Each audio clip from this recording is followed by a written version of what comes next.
میں شیخ محترم کا دل سے شکر ادا کرتا ہوں کہ اپنی اتنی مصروفیات میں آپ لوگ بھی جانتے ہیں کہ عباد الرحمن کی جو ایکٹیویٹیز ہیں، شیخ محترم کافی بیزی رہتے پھر بھی وقت دیے. میں تہ دل سے شکر ادا کرتا ہوں. اب میں شیخ کو بلا تاخیر کے دعوت دیتا ہوں کہ اپنے عنوان پر ہمیں مستفید کریں. عنوان بھی بہت ہی اچھا اور پیارا سلیکٹ کیے ہیں جو ہمارے روزمرہ کی زندگی میں کام آنے والا ہے. شیخ محترم سے درخواست ہے کہ آئیں اور ہمیں اپنے عنوان سے مستفید کریں.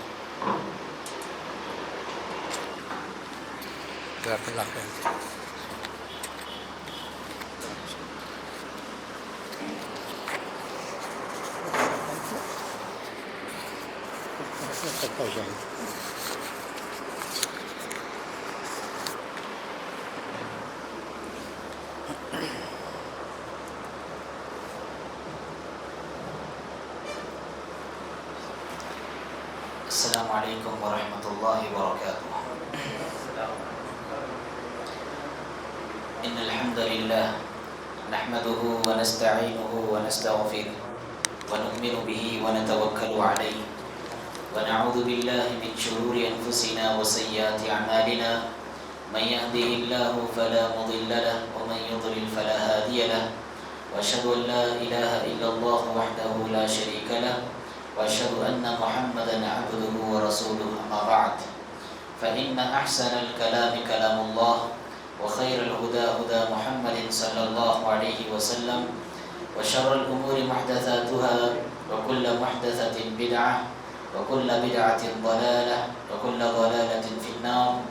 اعوذ بالله من الشيطان الرجيم. بسم الله الرحمن الرحيم. يوصيكم الله في اولادكم للذكر مثل حظ الأنثيين. وقال الله تعالى في موضع آخر للرجال نصيب مما اكتسبوا وللنساء نصيب مما اكتسبوا. محترم حاضرین و حاضرات، ہر طرح کی تعریفات اللہ رب العالمین کے لیے لائق و زیبا ہے کہ جس نے ہم سب کو اس کے گھر میں جمع ہونے اور کچھ دین کی باتیں سننے اور سنانے کا موقع نصیب فرمایا. بعدہ لاکھوں کروڑ درود و سلام کا نزول ہو محمد عربی صلی اللہ علیہ وسلم کی ذات گرامی پر کہ آپ صلی اللہ علیہ وسلم نے رب کی دی ہوئی تعلیمات کو رب کے بندوں تک کما حقہ پہنچا دیا. آج جس عنوان کو لے کر میں آپ کے سامنے بیٹھا ہوا ہوں وہ معاشرے کا ایسا عنوان ہے جس کے تعلق سے بہت کم بولا جاتا ہے اور جس کے تعلق سے بہت کم رہنمائی کی جاتی ہے. ایسا عنوان کہ جو معاشرے میں جس کے تعلق سے جرائم اور کرائم عام ہیں، لیکن انسان ہے کہ اس کو جرم سمجھنا ہی اس نے چھوڑ دیا، اس گناہ کو گناہ تسلیم کرنا ہی اس نے چھوڑ دیا، جس کی وجہ سے یہ سلسلہ دراز سے دراز تر ہوتا جا رہا ہے. اور یہ جرم صرف معاشرتی سطح پر نہیں بلکہ عالمی سطح پر بھی آپ اگر کہہ لیں تو کوئی مبالغہ نہیں ہوگا. قرآن مجید کی ایک آیت میں نے آپ کے سامنے پڑھ کر سنائی. اس آیت میں اللہ تعالیٰ نے فرمایا لِلرِّجَالِ نَصِيبٌ مِّمَّا اكْتَسَبُوا وَلِلنِّسَاءِ نَصِيبٌ مِّمَّا اكْتَسَبْنَ. آیت ہے سورۃ النساء کی. نساء کے معنی کیا ہے؟ نساء کے معنی عورتیں. تو عورتوں والی صورت میں اللہ تعالیٰ نے اکثر و بیشتر عورت کے لیے احکامات بیان فرمائے. تو عورتوں کے حقوق کو اللہ تبارک و تعالیٰ نے واضح کرتے ہوئے فرمایا لِلرِّجَالِ نَصِيبٌ مِّمَّا اكْتَسَبُوا. مردوں نے جتنا کمایا ہے یا پھر جتنا چھوڑا ہے مردوں کو ان کی کمائی میں سے حصہ ہے. وَلِلنِّسَاءِ نَصِيبٌ مِّمَّا اكْتَسَبْنَ. اور عورتوں نے جو کمایا ہے عورتوں کا اس میں حصہ مقرر ہے. کیا مطلب؟ مطلب یہ ہے کہ جس طرح آدمیوں کے لیے میراث میں سے حصہ ہے ویسے ہی عورتوں کے لیے بھی میراث میں سے ایک طے شدہ حصہ ہے. اور پھر ایک آیت میں اللہ تعالیٰ نے کہا نصیبا مفروضا. یہ اللہ تبارک و تعالیٰ کی طرف سے فرض کیا گیا ہے. ایسا نہیں کر سکتے آپ کہ اپنی بہن کو یا پھر اپنی بیٹی کو مال وراثت میں سے آپ نے کیا کر دیا، چند لاکھ روپے دے دیے اور پھر اس کا معاملہ خلی ولی کر دیا، ایسا نہیں چل سکتا۔ اللہ نے کہا نصیب مما اکتسب، اس کا ایک طے شدہ ایک مقررہ حصہ ہے، اور جتنا طے شدہ اور مقررہ حصہ ہے پورا حصہ اس کو ملنا چاہیے۔ تھوڑا چھوٹی موٹی رقم دے کر آپ اس کا معاملہ خلاص نہیں کر سکتے، کیونکہ یہ اللہ تعالیٰ کا قانون ہے۔ اور آپ دیکھیں جو وراثت کسے کہتے ہیں؟ آدمی انتقال کرنے کے بعد یا عورت انتقال کرنے کے بعد اپنے پیچھے جو پراپرٹی چھوڑ کر جاتا ہے اس کو کہتے ہیں مال وراثت۔ وراثت کا مال، میراث، ترکہ، اس پراپرٹی کو کہتے ہیں جس کو چھوڑ کر آدمی یا عورت دنیا سے رخصت ہو جائے۔ تو یہ اصطلاح کی وضاحت اس لیے ضروری ہے کیونکہ بعد میں یہ لفظ بار بار آئے گا، تو یہ ذہن نشین کر لے کہ وہ پراپرٹی، وہ دولت، وہ مال جس کو آدمی یا عورت چھوڑ کر دنیا سے رخصت ہو جائے اس کو مال وراثت کہتے ہیں۔ اور آپ دیکھیں قرآن میں جو وراثت کے احکام اور مسائل بیان کیے گئے ہیں محض اس لیے تاکہ عورتوں کو ان کا حق ملے۔ کیوں اللہ تعالیٰ نے وراثت کے احکام کو بیان فرمایا؟ اس لیے بیان فرمایا کیونکہ عورتیں حق میراث سے محروم ہو رہی تھیں، ان کا حق انہیں دلانے کے لیے اللہ تعالیٰ نے آسمان سے وراثت کے احکام اور مسائل کو بیان فرمایا۔ سعد بن ربیع رضی اللہ تعالیٰ عنہ ایک جنگ میں شہید ہو گئے۔ اب ان کی بیوہ اللہ کے رسول صلی اللہ علیہ وسلم کے پاس اپنی بیٹیوں کو لے کر آئی۔ اس نے کہا اللہ کے رسول میرے شوہر سعد بن ربیع انتقال کر چکے، اب یہ میری جو بیٹیاں ہیں اب یہ کون ان سے شادی کرے گا، ان کی پرورش کیسے میں کروں گی؟ اس لیے کہ سعد بن ربیع نے جو میراث چھوڑی تھی ان کے بھائیوں نے اوپر پوری ہڑپ کر لی۔ اللہ کے رسول صلی اللہ علیہ وسلم نے کہا تھوڑا انتظار کرو، تھوڑا ٹھہرو۔ بالآخر آسمان سے میراث والی آیت اللہ تعالیٰ نے نازل فرمائی یوصیکم اللہ فی اولادکم للذکر مثل حظ الانثیین۔ اللہ تبارک و تعالیٰ تمہیں وصیت کرتا ہے تمہاری اولاد کے حق میں، تو پھر پورے وراثت کے مسائل اللہ تعالیٰ نے بیان فرمایا۔ تو اس سے آپ اندازہ لگا سکتے ہیں کہ مال وراثت اور وہ بھی عورت کو اس کا حق دلانا اسلام کی نظر میں کتنا اہم ترین معاملہ ہے۔ اللہ تعالیٰ نے ان کا حق انہیں دلانے کے لیے آسمان سے احکام بیان فرمائے۔ اور دوسرا نقطہ یہ ہے کہ وراثت کے جو احکام اور مسائل ہیں یہ سب کے سب یوں سمجھے کہ 95% پورے قرآن میں بیان کیے گئے ہیں، بمشکل 10% سے لے کر بمشکل 5% تک اللہ کے رسول صلی اللہ علیہ وسلم نے بیان فرمائے۔ پورے 95% مسائل اللہ رب العالمین نے قرآن میں بیان فرمائے۔ اس سے بھی وراثت کے مال کی تقسیم اور وراثت کے مال کی اہمیت اور عورتوں کے ان کو حق دلانے کی اہمیت، اس کی عظمت کتنی بڑی ہے اس سے اندازہ لگایا جا سکتا ہے۔ اب ہم آتے ہیں کہ ہمارے معاشرے میں یہ جرم جو پھیلتا اور پھولتا اور بڑھتا جا رہا ہے اس کا ایک عظیم سبب جیسا کہ میں نے کہا کہ معاشرے میں لوگوں نے اس جرم کو جرم کرنا ہی اور سمجھنا ہی چھوڑ دیا۔ حاجی صاحب حج کرنے کے لیے جاتے ہیں اور حج کرنے کے آنے کے بعد پرتپاک انداز میں ان کا استقبال ہوتا ہے۔ صورتحال یہ ہے کہ حاجی صاحب نے حج کی اپنی بہنوں کی پراپرٹی پر ناجائز قبضہ کر کے ان کے مال وراثت کو ہڑپ کر کے، لیکن لوگوں نے ان کا ایسے استقبال کیا، لوگوں نے ایسے آؤ بھگت کی گویا کہ وہ اپنے مال سے انہوں نے حج کیا۔ صورتحال کیا ہے؟ بہنوں کا مال ان کی وراثت کے مال سے انہوں نے حج کیا ہوا ہے۔ ایک چور اگر 1000 روپے آپ کی چوری کر لے آپ کتنا واویلا مچائیں گے؟ چور کو چور کہیں گے، آپ اس کی تشہیر کریں گے، ہو سکا تو اس کا ویڈیو شوٹ کر کے پورے واٹس ایپ گروپس پہ آپ بھیجیں گے تاکہ چور کے لوگوں کے درمیان شناخت ہو۔ لیکن ہمارے معاشرے میں کئی ایسی چور ہیں جن کو معاشرہ چور ہی نہیں سمجھ رہا ہے۔ وہ 1000 روپے نہیں، وہ لاکھ روپے نہیں، لاکھوں روپے اپنے بہنوں کی ہڑپ کر رہے ہیں، لاکھوں روپیوں پر قبضے جما رہے ہیں، لیکن اس کے باوجود بھی معاشرہ اس چور کو چور کہنا، اس جرم کو جرم کہنے سے معاشرہ کتراتا ہے۔ بہت ضروری ہے کہ اس جرم کے تعلق سے لوگوں کے درمیان بیداری کا جذبہ پیدا کریں۔ تو سب سے پہلا سبب جو میں نے آپ کے سامنے بیان کرنے کی کوشش کی وہ یہ ہے، اس جرم کے بارے میں لوگوں کی جو بیداری ہے، ایک مہم چلانا چاہیے۔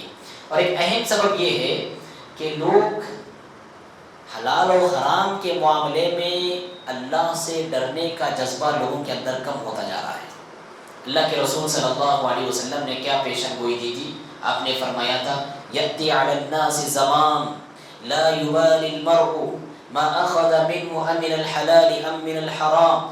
لوگوں کے پاس ایک ایسا زمانہ آئے گا کہ لوگ اس بات کی چندہ فکر نہیں کریں گے آیا یہ میرے پاس مال حلال کا آ رہا ہے، آیا یہ میرے پاس مال حرام آ رہا ہے، اس کی فکر لوگوں کو نہیں ہوگی۔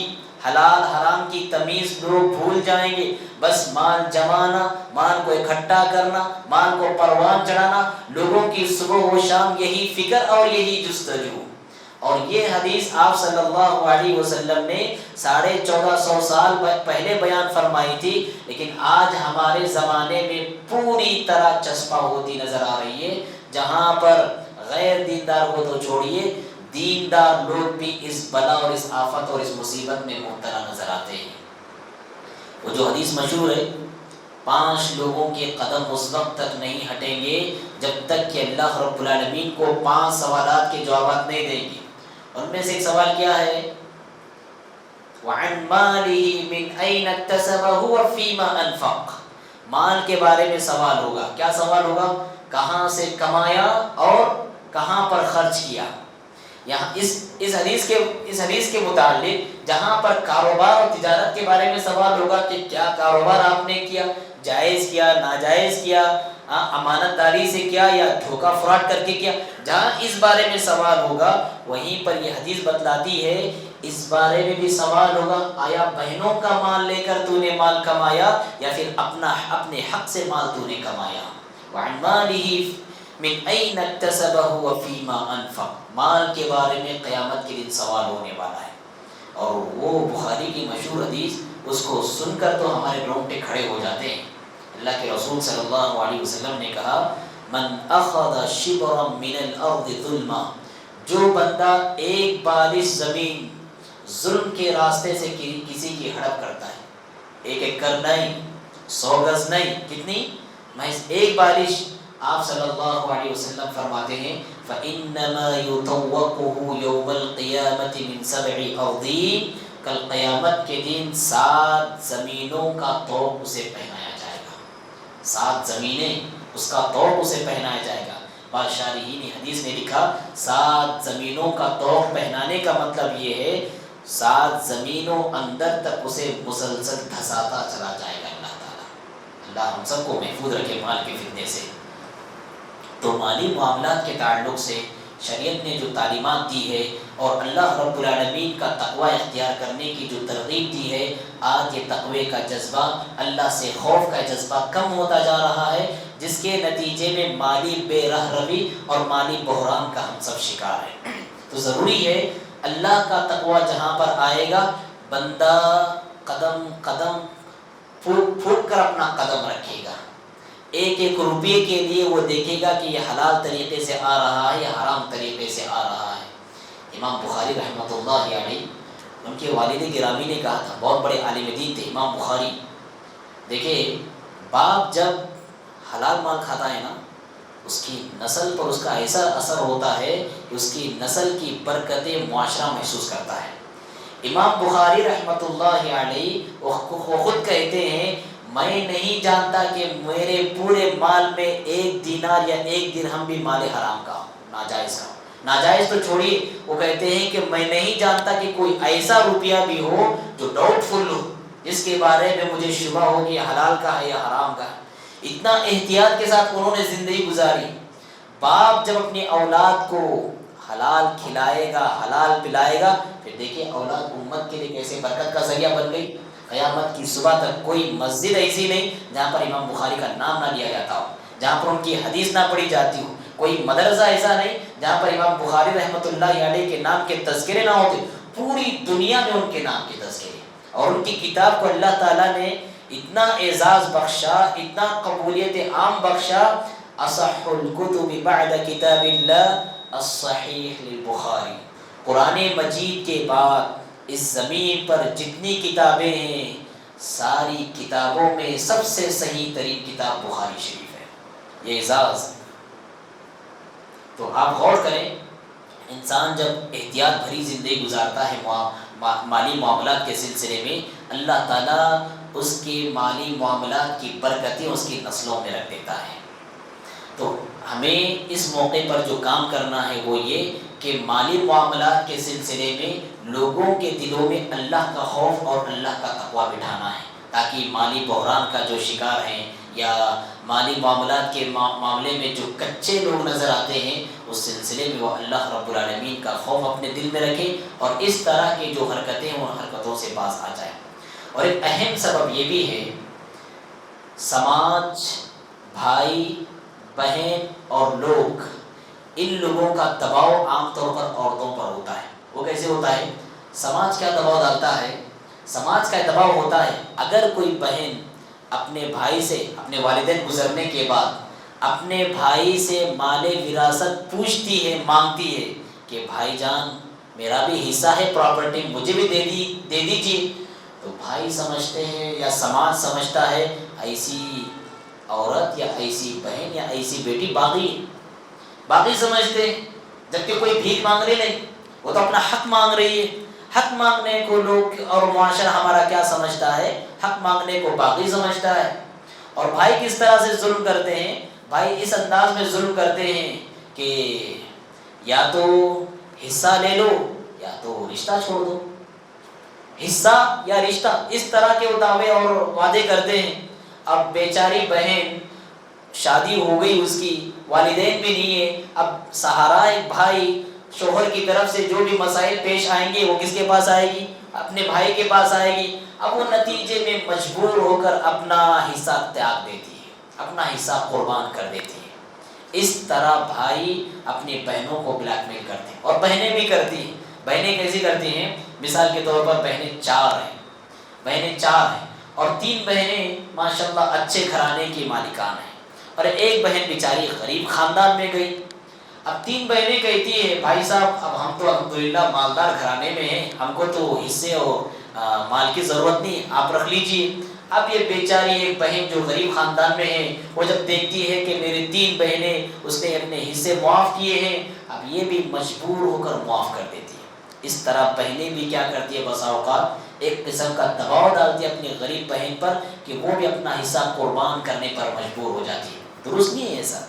اگر آپ کو معلوم ہے کہ آپ کی ایک بہن غریب ہے، آپ کی ذمہ داری بنتی ہے کہ وہ حصہ آپ لینے کے بعد آپ پھر چاہے تو اس کو بھائی کو ریٹرن کریں یا اپنے بہن کے سپورٹ کریں، ان کی ہیلپ کریں، آپ ان کی مدد کریں، اس طرح کر سکتی ہیں۔ لیکن جب آپ کو معلوم ہے کہ میری ایک بہن ہے اور وہ بہن غریب ہے، ہماری وجہ سے وہ بھی حصہ قربان کر دے گی، تو آپ کے لیے درست نہیں، بالکل غلط ہے ہوگا یہ۔ تو اس طرح ہمارا سماج، ہمارے بھائی، ہماری بہنیں، ہمارے لوگ اس قدر عورتوں پر زبردستی بناتے ہیں، زور بناتے ہیں اور دباؤ ڈالتے ہیں، وہ مجبوراً اپنا حصہ قربان کر دیتی ہے۔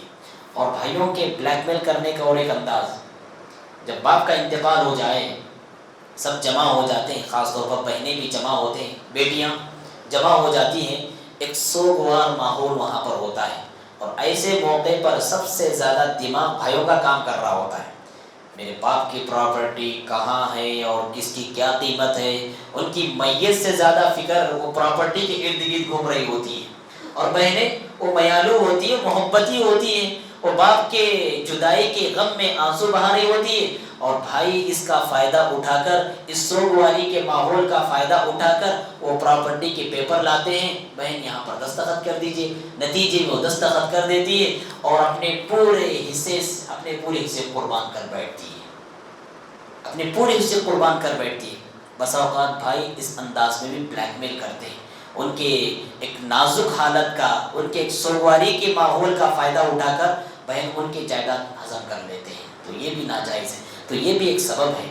ہماری عورتوں کو یاد رکھنا چاہیے کہ ایسے حالت میں بھی اپنے جذبات پر قابو پانے کی ضرورت ہے۔ ایسی سچویشن میں بھی اپنی محبت کی جو باندھ ہے اس کو بھی ایک حد میں رکھنے کی ضرورت ہے۔ کہیں ایسا نہ ہو کہ اپنے ہی ہاتھوں سے اپنے ہی پیروں پر تو کلاڑی مار دو۔ اور ایک اہم سبب یہ بھی ہے کہ معاشرے نے یہ ذہن دیا ہے کہ بیٹی پرایا دھن ہے۔ بہت سارے لوگوں کو ہم بولتے ہوئے سنتے ہیں کہ بیٹی پرایا دھن ہے۔ پرایا دھن کا مطلب کیا؟ اب اس کی شادی ایک جگہ ہو گئی، گویا کہ میکے سے اس کا پورا رشتہ ختم، اب وہ اپنے پوری کی پوری شوہر کی ذمہ داری میں ہے۔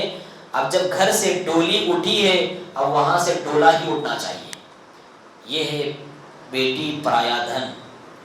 حالانکہ اسلام کہتا ہے گرچہ تم نے اپنی بہن کی اپنی بیٹی کی شادی کر دی، لیکن اس کا برابر تعلق اس کے میکے سے قائم رہے گا۔ رشتے دو طرح کے ہیں، ایک وہ رشتے جس کو ہم بناتے ہیں، جیسے میں نے کسی سے شادی کر لی، یہ رشتہ میں نے بنایا، لیکن دوسرا رشتہ وہ رشتہ ہے جسے ہم نہیں بناتے، اللہ بنا کر بھیجتا ہے، جیسے اولاد والدین کا رشتہ ہے، بھائی بہن کا رشتہ ہے، یہ ہم اپنے سے نہیں بناتے، یہ اللہ تعالیٰ بناتا ہے۔ تو ہم جو رشتے بناتے ہیں اس کو بسا اوقات ہم اپنے ہاتھوں سے ختم کر سکتے ہیں۔ جیسے اگر کوئی شخص اپنے بیوی سے کہے طلاق، 3 طلاق دے دے 3 مہینے میں، تو بیوی کا معاملہ ختم، تعلق ختم ہوگا۔ لیکن کیا بہن کا معاملہ ختم ہوگا؟ ہرگز نہیں ہو سکتا۔ وہ بہن آپ کی بہن ہی رہے گی، گرچہ اس کو شادی کر کے آپ نے اس کی شادی کر کے دی، اگر وہاں سے اسے طلاق ملتی ہے پھر وہ دوبارہ اپنے والد کی ذمہ داری ہوگی، اپنے بھائی کی ذمہ داری ہوگی، اس سے پوری طرح رشتہ ختم نہیں ہو سکتا۔ ہاں، آپ اس تناظر میں بھی دیکھیں، اگر اس کے شوہر کا انتقال ہو جائے تو صرف شوہر کی پراپرٹی میں سے اس کو حصہ ملے گا، نہ ساس کی پراپرٹی میں سے ملے گا، نہ سسر کی پراپرٹی سے ملے گا، نہ دیور کی پراپرٹی سے ملے گا، کسی کی پراپرٹی سے اس کو حصہ نہیں ملے گا۔ لیکن وہی اگر وہ میکے کی طرف آتی ہے، اس کے باپ کا انتقال ہوتا ہے، اس کی پراپرٹی میں سے اس کو حصہ ملے گا، اس کی ماں کا انتقال ہوتا ہے، اس کی پراپرٹی میں سے اس کو حصہ ملے گا، بسا اوقات بھائی کے پراپرٹی میں سے بھی حصہ ملے گا، بسا اوقات بہن کے پراپرٹی میں سے حصہ ملے گا، اور بسا اوقات چچا کے پراپرٹی میں سے حصہ ملے گا۔ آپ دیکھیں، ایک عورت کا تعلق جتنا گہرا اپنے میکے سے ہے، اتنا گہرا اس کے اپنے سسرالی رشتے سے نہیں ہے۔ تو اس کے باوجود بھی ایسا کہنا کہ بیٹی پرایا دھن ہے، کیا یہ اسلامی نقطۂ نظر سے صحیح ہے؟ اللہ کی بندو، عورت قیامت کے دن کا بہت بڑا سرمایہ ہے، ہماری نجات کا بہت بڑا ذریعہ ہے، جنت میں جانے کا بہت بڑا قیمتی سامان ہے، دنیا میں رونق اور زیب و زینت کا بہت بڑا سامان ہے۔ اس لیے اللہ کے رسول صلی اللہ علیہ وسلم نے فرمایا، من عال جاریتین حتی تبلغا جاء یوم القیامت انا وہو ہاکذا، کہ جو بندہ اس حال میں آئے گا کہ اس نے 2 بیٹیوں کی پرورش کی یا 2 بہنوں کی پرورش کی، یہاں تک کہ وہ بلوغت کی عمر کو پہنچی اور اس کے بعد اس نے اچھی جگہ شادی کر دی، میں اور وہ قیامت کے دن اس طرح ہوں گے جتنی قربت کے ان دونوں انگلیوں میں ہے، جتنی نزدیکی ان دونوں انگلیوں کے درمیان ہے، اتنی ہی نزدیکی میرے اور اس بندے کے درمیان ہوگی جو اپنے دونوں بہنوں کی تربیت کرتا ہے، انہیں پڑھاتا ہے، لکھاتا ہے، اچھی جگہ شادی کر کے دیتا ہے۔ کیا بیٹی پرایا دھن ہے؟ یا آخرت کا ذخیرہ ہے، اللہ کے رسول صلی اللہ علیہ وسلم کی قربت کا ذریعہ ہے؟ تو ہمارا یہ تصور کہ بیٹی پرایا دھن ہے، جب شادی کر کے دیں گے یہاں سے اس کا تعلق ختم، لہٰذا اس کو مال وراثت میں سے کچھ نہیں دیں گے، یہ انتہا درجے کا غلط تصور ہے۔ اور ایک اہم سبب یہ ہے، سعودی عرب کے بچیوں میں یا پھر عرب کی جو بچیاں ہیں وہاں کی عورتوں میں اور ہندوستان کی عورتوں میں ایک بنیادی فرق کیا ہے؟ وہاں کی عورتیں اپنے حقوق اچھی طرح سے جانتی ہیں، جہاں جانتی ہیں وہاں منوانا بھی جانتی ہیں اور ضرورت سے زیادہ منوا لیتی ہیں۔ ہمارے ہندوستان کی بیچاری عورتیں منوانا دور کی بات، انہیں معلوم بھی نہیں کہ ان کے حقوق کیا ہیں۔ یہ بہت بنیادی فرق ہے سعودی عرب کی عورتوں میں اور یہاں کی عورتوں میں۔ یہی وجہ ہے ہمارے ہندوستان کی عورتیں، ان کی ایک اکثریت ایسے ان کو معلوم بھی نہیں کہ مال وراثت میں ان کا بھی حصہ ہے۔ نتیجہ کیا نکلتا ہے؟ نتیجہ یہ نکلتا ہے اب جہاں سے پراپرٹی کی وہ حقدار ہوتی ہے وہاں سے تو مال نہیں لے پاتی، اور جہاں سے مال نہیں لینا ہے وہاں سے لے لیتی ہے۔ کہاں سے لیتی ہے؟ بیٹے کی شادی ہے، بہو کو لائیں گے، اب جہیز کی یہ بڑی فہرست تیار ہوگی، ہاں میرا بیٹے میری بیٹی کے اندر کے یہ خوبیاں ہیں، اتنا ایجوکیٹڈ ہے، ویل سیٹل ہے، فلاں ہیں، اس کے لیے یہ چیزیں جہاں سے نہیں لینا ہے وہاں سے جہیز کے طور پر لے لیں گی، لیکن جہاں سے لینا ہے وہاں سے نہیں لے پائیں گی۔ یا پھر بسا اوقات ایسا بھی ہوگا کہ بسا اوقات ماں انتقال کر جاتی تو باپ بیمار ہوتا ہے، یا پھر باپ انتقال کر جاتا ہے تو ماں بیمار ہوتی ہے، اور اولاد یا بھائی ماں باپ کی خدمت کر رہے ہوتے ہیں، ان کے علاج کا معاملہ ہے، ہاسپٹل لے جانا لانا وہ معاملہ ہے، تو بہن